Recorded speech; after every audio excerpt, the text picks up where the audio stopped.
Friends, പവിത്രം സീരിയലിൻ്റെ ഒരു upcoming വിശേഷത്തിലേക്ക് എല്ലാവർക്കും സ്വാഗതം. നമ്മുടെ വീഡിയോ കാണുമ്പോൾ ഒന്ന് ലൈക്ക് ചെയ്യണേ, ചാനൽ കൂടി ഒന്ന് സബ്സ്ക്രൈബ് ചെയ്യാനും മറക്കല്ലേ. ഇതുപോലുള്ള അടിപൊളി വീഡിയോസിനും അപ്കമിങ് എപ്പിസോഡ്സിനുമായിട്ട് നമ്മുടെ ചാനലൊന്ന് സബ്സ്ക്രൈബ് ചെയ്ത് സപ്പോർട്ട് ചെയ്യണേ.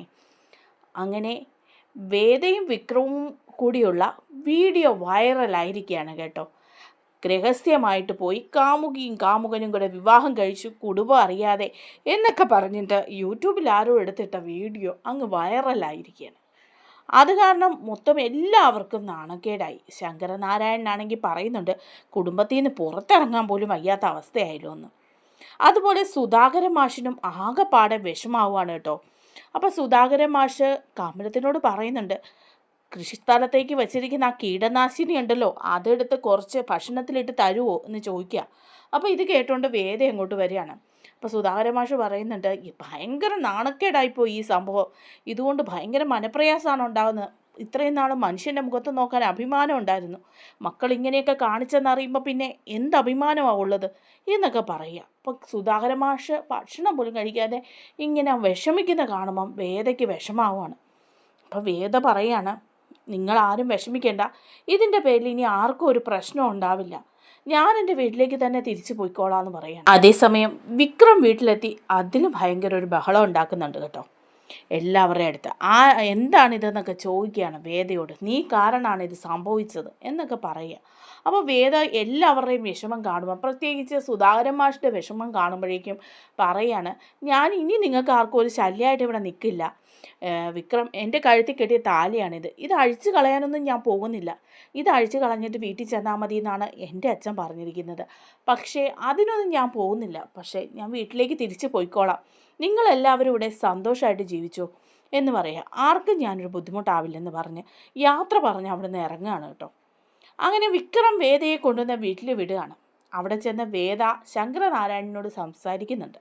അപ്പോൾ ശങ്കരനാരായണൻ പറയുന്നുണ്ട്, നീ ഇവിടെ നിൽക്കുന്നതൊക്കെ കൊള്ളാം, ഈ കഴുത്തി കിടക്കുന്ന ഈ ചരടുണ്ടല്ലോ ഇത് അഴിച്ച് വെച്ചിട്ട് എൻ്റെ മോളായിട്ട് ഇവിടെ നിൽക്കണം എന്ന് പറയാണ്. അപ്പോൾ ശ്രീകാന്തും പറയുന്നുണ്ട്, ഇത്രയധികം നാണക്കേടുണ്ടാക്കി വീഡിയോ വൈറലായി, നാട്ടുകാരും വീട്ടുകാരും എല്ലാവരും വിളിച്ച് ചോദിക്കുകയാണ് ഇങ്ങനെ ഒരു കാര്യത്തെക്കുറിച്ചിട്ട്. വെറും ഒരു ഗുണ്ടയെ വിവാഹം കഴിക്കാനായിട്ട് എന്താണ് നിനക്ക് പറ്റിയതെന്നാണ് എല്ലാവരും ചോദിക്കുന്നത്, ഞങ്ങൾക്ക് പുറത്തിറങ്ങാൻ വയ്യ, അച്ഛൻ്റെ സ്റ്റാറ്റസ് നിനക്ക് അറിയാമല്ലോ എന്ന് പറയാണ്. അപ്പോൾ വേദ പറയാണ്, ഇതൊക്കെ ഇങ്ങനെ സംഭവിച്ചു പോയതല്ലേ, ആരും മനഃപൂർവ്വം ഉണ്ടാക്കിയതല്ല. വിക്രം ഒരു ഗുണ്ടയൊക്കെ ആയിരിക്കും ഇപ്പം, പക്ഷേ അവനൊരു നല്ല മനുഷ്യനാണ്, അവനെ ഭർത്താവായിട്ട് കിട്ടിയതിൽ എനിക്ക് വിഷമമൊന്നുമില്ലെന്ന് പറയാണ്. നിനക്ക് വിഷമമൊന്നുമില്ലല്ലോ, നീ അതുകൊണ്ടാണല്ലോ ആ കാലിത്തൊഴുത്തിൽ പോയി നിന്നത് എന്ന് ശ്രീകാന്ത് പറയുക. അപ്പോൾ വേദ പറയുന്നുണ്ട്, അത് കാലിത്തൊഴുത്താണെങ്കിലും അവിടെ മനസ്സമാധാനവും സ്വസ്ഥതയും സമാധാനവും ഒക്കെ ഉണ്ട്, നമ്മുടെ വീട്ടിൽ സുഖമാണെന്ന് പറയാം, എനിക്ക് ആ കാലിത്തൊഴുത്ത് ഇഷ്ടമാണെന്ന് പറയും. അപ്പോഴേക്കും ശങ്കരനാരായണൻ ചോദിക്കുന്നുണ്ട്, എന്നിട്ട് എന്താ പിന്നെ നീ ഇങ്ങോട്ട് ഇറങ്ങിപ്പോകുന്നത്, നിനക്ക് അവിടെ തന്നെ നിൽക്കാൻ മേലായിരുന്നോ എന്ന് ചോദിക്കുക. അപ്പം വേദ പറയാണ്, അവിടെയുള്ള കുറച്ച് മനുഷ്യരുണ്ടല്ലോ അവരെല്ലാം വെറും പാവമാണ്, ആ സുധാകരൻ മാഷും കമലമ്മയൊക്കെ എന്ത് പാവാന്നറിയോ, അവരുടെ മനസ്സ് വേദനിപ്പിച്ച് പിന്നെ അവിടെ നിൽക്കണ്ടെന്ന് വിചാരിച്ചിട്ടാണ് ഞാൻ ഇങ്ങോട്ട് ഇറങ്ങിപ്പോകുന്നത്. ഈ വീഡിയോ വൈറലായി കഴിഞ്ഞപ്പോൾ സുധാകരൻ മാഷിന് ഒരുപാട് വിഷമായി, ഒരുപാട് വഴക്ക് പറയുകയും ചെയ്തെന്നെ, വീട്ടിലേക്ക് തിരിച്ചു പോകാൻ ഒരുപാട് പറഞ്ഞു, അതുകൊണ്ടാണ് ഞാനിങ്ങ് വന്നതെന്ന് പറയുക. അപ്പോഴേക്കും ശങ്കരനാരായണൻ പറയുന്നുണ്ട്, അപ്പം നിനക്ക് ഞങ്ങളുടെ ഒന്നും അല്ല അല്ലേ, ഇന്നലെ കണ്ട അവരുടെ വിഷമാണ് നിനക്ക് പ്രധാനം അല്ലേ എന്ന് ചോദിക്കുകയാണ്.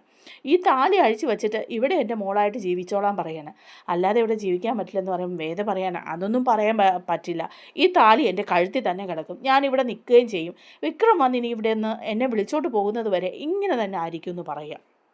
അതിനൊക്കെ ശേഷം വിക്രം വന്നു കഴിയുമ്പോഴേക്കും വേദയെ അന്വേഷിക്കുന്നു. അപ്പോൾ വേദ പോയി എന്നറിയുമ്പോൾ വിക്രം പറയണം വേദയെ വിളിച്ചുകൊണ്ട് വരണം എന്ന് പറയാണ് കേട്ടോ.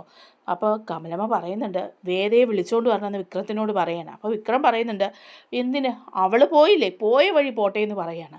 അപ്പോൾ സുധാകരൻ മാഷും പറയുന്നുണ്ട്, അന്നേരത്തെ ദേഷ്യത്തിന് ഞാൻ ആ കുട്ടിയോട് വളരെ മോശമായിട്ടൊക്കെ പെരുമാറി, അങ്ങനെയൊക്കെ പറയാൻ പാടില്ലായിരുന്നു, ഞാൻ അറിയാതെ അങ്ങനെയൊക്കെ പറഞ്ഞു പോയതാണ്, ഇനിയിപ്പോൾ ആ കുട്ടിയെ എങ്ങനെയാലും ഒന്ന് കൂട്ടിക്കൊണ്ട് വരണമല്ലോ എന്നൊക്കെ പറയുകയാണ്.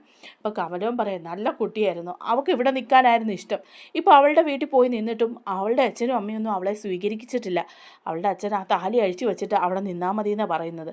ആ കുട്ടി ഇപ്പം അവിടെ ഇവിടെ ഇല്ലാത്ത അവസ്ഥയാണ്, ഇവൻ്റെ ഭാര്യയായിട്ട് ഈ വീട്ടിൽ കയറി വന്ന പെൺകുട്ടിയാണത്, അതിൻ്റെ ശാപം കൂടി വാങ്ങിക്കരുതെന്ന് പറയാണ്.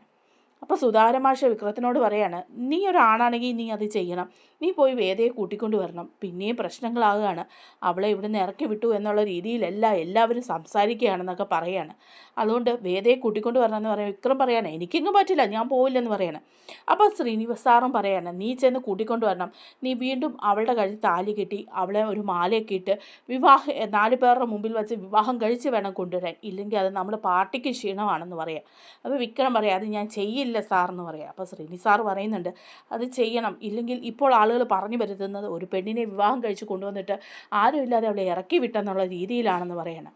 അപ്പോൾ വിക്രം സമ്മതിക്കുകയാണ് കേട്ടോ. അങ്ങനെ വിക്രം ചെന്ന് എല്ലാവരും ഫാമിലിയോട് കൂടി ചെന്നിട്ട് വേദയെ വിളിക്കുന്നുണ്ട്. വേദ ഭയങ്കര സന്തോഷത്തോടു കൂടി വിക്രത്തിൻ്റെ കൂടെ പോരുകയാണ് കേട്ടോ വീട്ടിൽ നിന്ന്. അങ്ങനെ പോരുമ്പം കമലമ്മ പറയുന്നുണ്ട്, അത് നമുക്കൊരു വിവാഹമായിട്ട് നടത്തണം, ഇത് ഒരു അമ്പലത്തിൽ വെച്ച് മാലയൊക്കെ ഇട്ട് വീട്ടിൽ സ്വീകരിച്ചൊക്കെ കയറ്റണം, അല്ലാതെ വെറുതെ പറ്റില്ല എന്ന് പറയാണ്. അങ്ങനെ സമ്മതിക്കുകയാണ് വിക്രം അതിനൊക്കെ കേട്ടോ.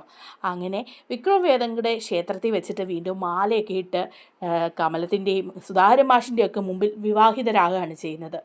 അതിനുശേഷം വീട്ടിലേക്ക് വിളക്കൊക്കെ വെച്ച് സ്വീകരിച്ച് കയറ്റുന്നുണ്ട് കമലമ്മ. അങ്ങനെ വിക്രത്തിൻ്റെ ഭാര്യയായിട്ട് തന്നെ വേദ ആ വീട്ടിലേക്ക് കയറുകയാണ് കേട്ടോ. പക്ഷെ കുറേ കുറുമ്പുകളും കുറേ റൊമാൻറ്റിക് സീനുകളും ഒക്കെ ഉണ്ട്. ഇതൊക്കെ അറിയുമ്പോൾ നമ്മുടെ രാധയ്ക്ക് ഭയങ്കര ദേഷ്യവും വിഷമവും ഒക്കെ ആകുന്നുണ്ട്. വേദ പോയെന്നറിയുമ്പം രാധ സന്തോഷിക്കുന്നുണ്ടെങ്കിലും തിരിച്ചു വരുന്നെന്ന് അറിയുമ്പം രാധ ഒരുപാട് വിഷമിക്കുന്നുണ്ട്. അതേസമയം ഇനിയാണ് അടിപൊളി സീനുകൾ വരുന്നത്. വിക്രവും വേദയും കൂടിയുള്ള അടിപൊളി സീനുകൾ. വിക്രത്തിന് ഇപ്പോഴും കലിപ്പ് തന്നെയാണ് കേട്ടോ വിവാഹം കഴിച്ചെങ്കിലും വേദയോട്. എന്നാലും വേദ ചില കുട്ടി കുറുമ്പുകളൊക്കെ ഒപ്പിച്ച് വിക്രത്തിൻ്റെ മനസ്സിൽ കയറി കൂടുന്നുണ്ട്. ആ വിശേഷങ്ങളൊക്കെ നമുക്ക് അടുത്ത വീഡിയോയിലൂടെ പങ്കുവയ്ക്കാം.